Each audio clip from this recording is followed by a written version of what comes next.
আদালতের ঘরে শেষ কাগজে সই পড়তে আইনজীবী হালকা হাসি দিয়ে বলেছিলেন, এই তো ম্যাডাম, সব শেষ। আইনি বিচ্ছেদ হয়ে গেল। 30 লক্ষ টাকা ক্ষতিপূরণ মিলেছে, মাসে 20,000 টাকা খরচাও চলবে। এবার নিশ্চয়ই স্বস্তি।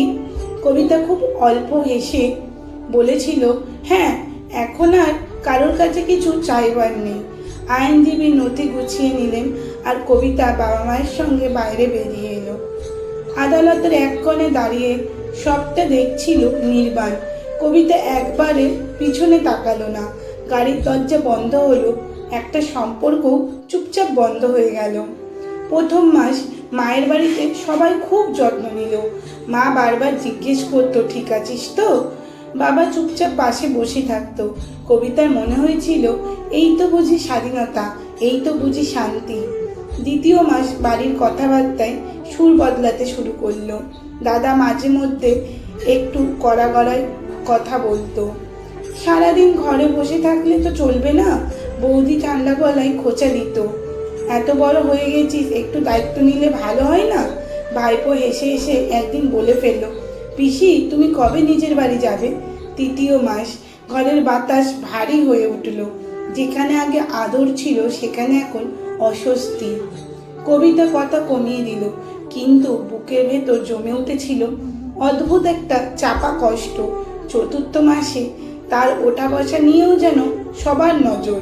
বাইরে পা রাখলেই পাড়ার ফিসফাস কানে আসে, ওই যে ডিভোর্স হয়েছে, এখন বাপের বাড়িতেই থাকবে বুঝি।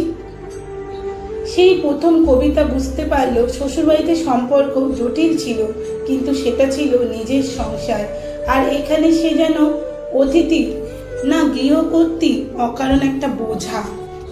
এক রাতে ছাদের কোণে বসে অনেকক্ষণ আকাশের দিকে তাকিয়ে ছিল সে। টাকা আছে, স্বাধীনতা আছে, কিন্তু সম্মান, আপন ভাব, একটা ঘরের নিশ্চয়তা কি সত্যিই আছে?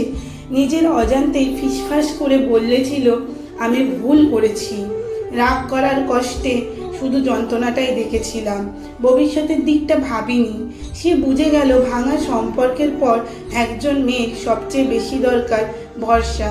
কিন্তু সমাজ আগে বিচার করে তার মায়ের বাড়ি, যাকে সে নিজের ভাবত, সেখানেই অনেকটা অধিকার সবচেয়ে কম। চোখ ভিজে উঠেছিল তার। এখন সে নিজের সিদ্ধান্তের দাম বুঝতে পারছিল। প্রতিদিন একই স্বপ্ন তাকে তাড়া করত। আমি কি হারালাম? রাগের বশে কি সবটা নষ্ট করে ফেললাম?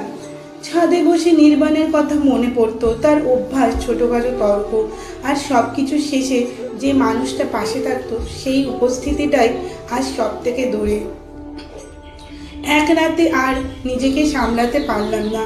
কাপা হাতে ফোন তুলে নম্বর ডায়াল করলো। কল ধরতেই শোনা গেল, হ্যালো।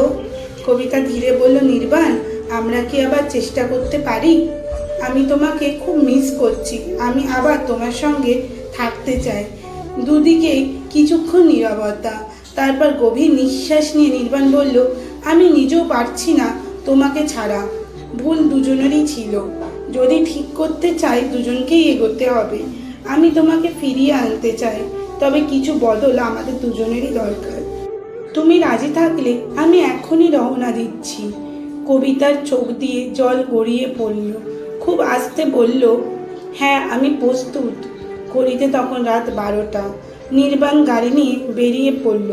শীতের রাস্তা ফাঁকা, কিন্তু তার মনে একটাই কথা, ওকে বাড়ি ফিরিয়ে আনতে হবে। 5 ঘন্টা এক টানা ড্রাইভ। ভোরের আলো ফোটার সময় সে কবিতার বাবার বাড়ির দরজায় গিয়ে দাঁড়িয়ে পড়ে। কবিতা বাইরে এলো, চোখে লজ্জা, ভয় আর স্বস্তির মিশেল। বাবা মা দরজা খুললেন। নির্বাণ মাথা নিচু করে প্রণাম করলো। কবিতা ছোট্ট ব্যাগটা তুলে নিল। কোনো কথা দরকার পড়ল না। দুজনেই বুঝে গিয়েছিল এই সিদ্ধান্তটা মন থেকে নেওয়া হয়েছে। কিছুক্ষণের মধ্যেই গাড়ি চলল।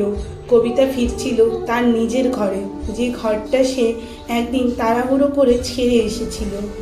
সম্পর্ক আসলে ভেঙে যায় না, মাঝে মাঝে শুধু ভুল বোঝাবুঝি ধোঁয়াটা পরিষ্কার করতে হয়।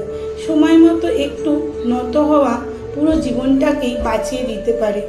লেখাটি সংগৃহীত। ভালো লাগলে লাইক, কমেন্ট ও শেয়ার করার অনুরোধ রইল। ধন্যবাদ।